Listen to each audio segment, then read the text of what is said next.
Welcome to Channel 2S and welcome back to the 12 Days of Gunpla -1. I'm Second Soundwave, and on this 8th day of Gunpla, we're looking at the Master Grade 00 Riser.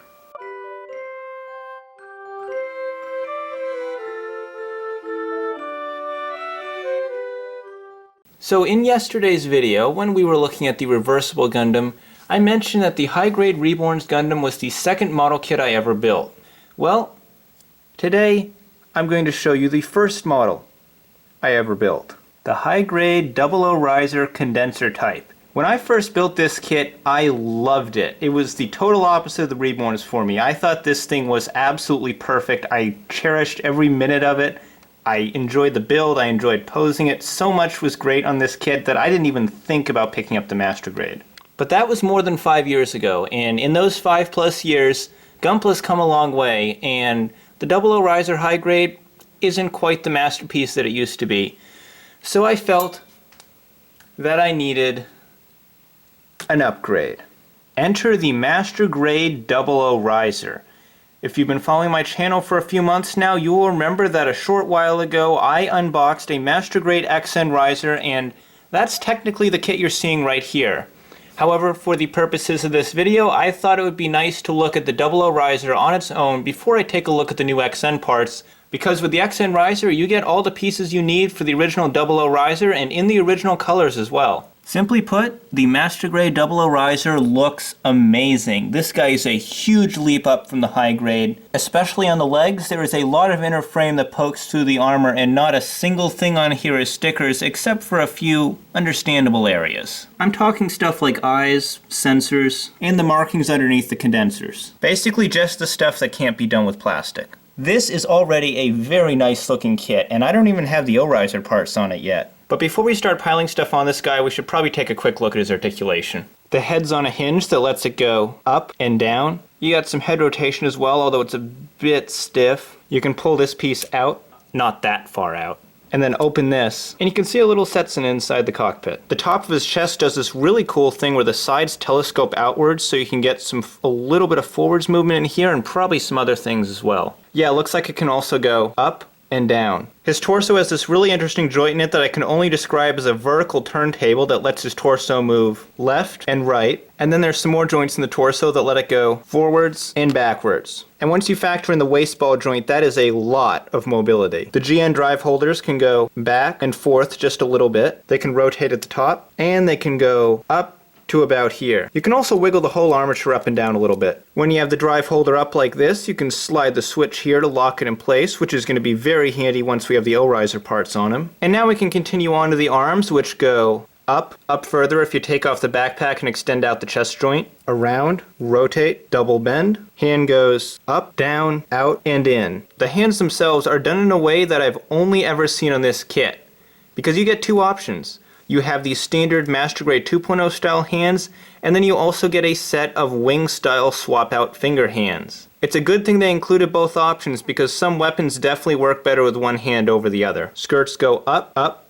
up, and up. The front piece can actually be rotated side to side if you need to get more hip movement. If you need even more range than that, the hips have a very similar drop down mechanism to several other Master Grades I've looked at. So he ends up with plenty of hip movement. And I mean plenty in all directions. It can also do a beam saber holster split. This little leg sensor cover condenser cover just fell off, and it reminded me how I actually had to glue the one down on this side, and I had a little bit of an accident with the plastic cement. There is now a partial thumbprint forever stamped into his leg. Below the waist we have a thigh rotation. The double jointed knee has a little bit of that Master Grade shiftiness we're all familiar with. Now we've come down to the ankles, and the ankles have me a little bit worried. So the guards on the front and back can both go up just like that. And then inside there's a hinge that goes back and forth, and then a rotation below that. Below that is a ankle breakingly deep tilt. Now that looks painful. And a midfoot bend that goes from here to here. That's some really great foot movement all around, and in general, this guy is just an absolute stunner when it comes to articulation. Posing this thing's a blast because there is nothing you can't do with it. My only concern is that the excessive joints in the ankles might over time prove to be a detriment as the weight of the O-riser parts pulls him down. I really hope that's not the case, but we'll have to wait and see if we want to be sure. Now that we have articulation out of the way, let's look at the many weapons and features this kit has. Let's start things off with these. I don't know what they're called, but they look cool and I like them. There's a few different things you can do with these. You can open, attach them onto his shoulders for what basically amounts to weapon storage, or you can rotate, attach them onto his arms for some pretty cool shield forearm blade combo pieces. If you want, you can even extend the white parts to give him just a little bit more range. But we're still not done with these weapons because you can also rotate, remove, attach, remove, attach, combine, and then attach the whole thing to his arm once again for an extended shield. Now let's kick things up a notch with something more offense-oriented. This is a GN Sword II, one of the 00 Gundam's signature weapons. You get 2 of these and they can do some pretty cool stuff. They can be just regular old swords, or you could remove, attach, open, lift, lower, adjust, and now your awesome GN sword has turned into an even awesomer GN rifle. You know what would make these swords even cooler?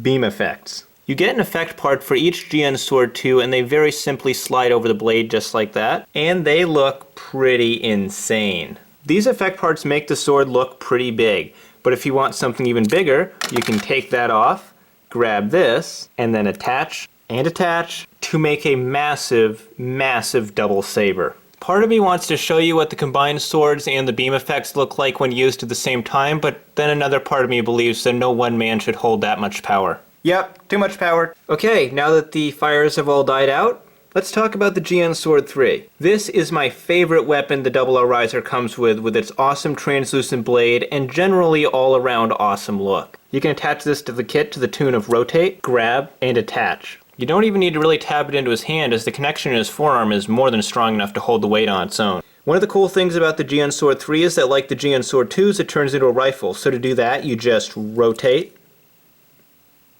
and that's it. Simple, but effective. You even get another effect part, and it's bigger than the ones the GN Sword 2s had. There's one last thing you can do with the GN Sword 3, and that is attach it to the O-riser. So to do that, you just rotate. Okay, so when I was building the kit, I may or may not have thought that this tab was a nub and shaved part of it off, so I can't actually get the peg out. But if I could, I'd be able to plug it into the bottom of this piece, and then plug the whole assembly up onto the bottom of the O-riser. And before we move on to the O-riser, I actually need to mention one thing that I almost forgot this guy had. Beam sabers. I guess they look cool and all, but come on, who really poses their 00 Riser with the beam sabers?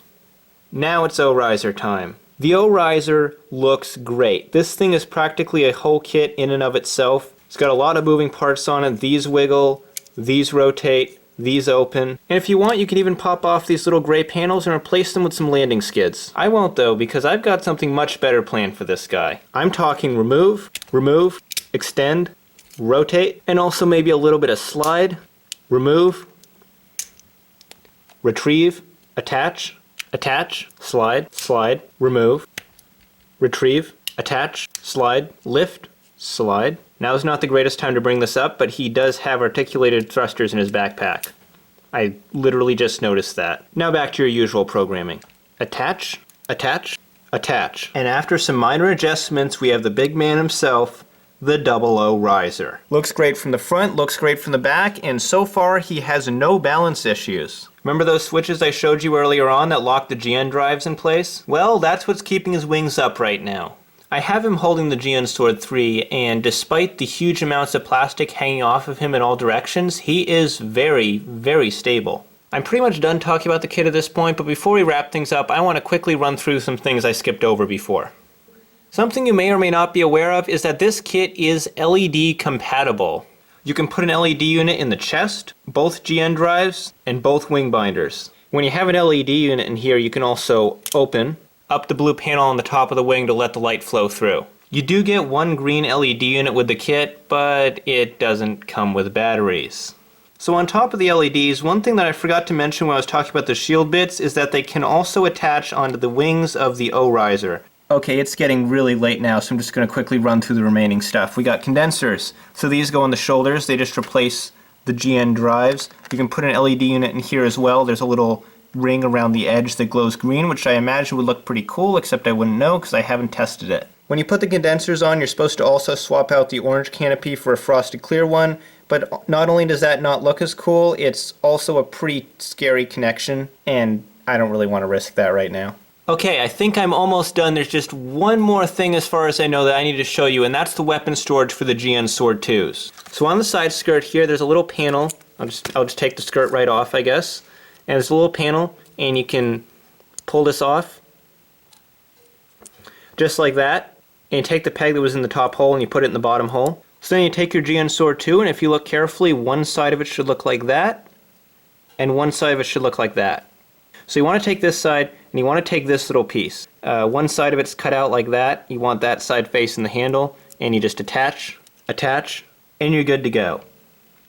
That's the Master Grade 00 riser, and what can I say? This kit's just awesome. I've said it so many times in this video that you're probably tired of hearing it by now, but this is an amazing kit, and it gets an absolute easy thumbs up. This kit's got everything going in its favor. I'm going to stop right here before I gush any further and just give you the classic thanks for watching.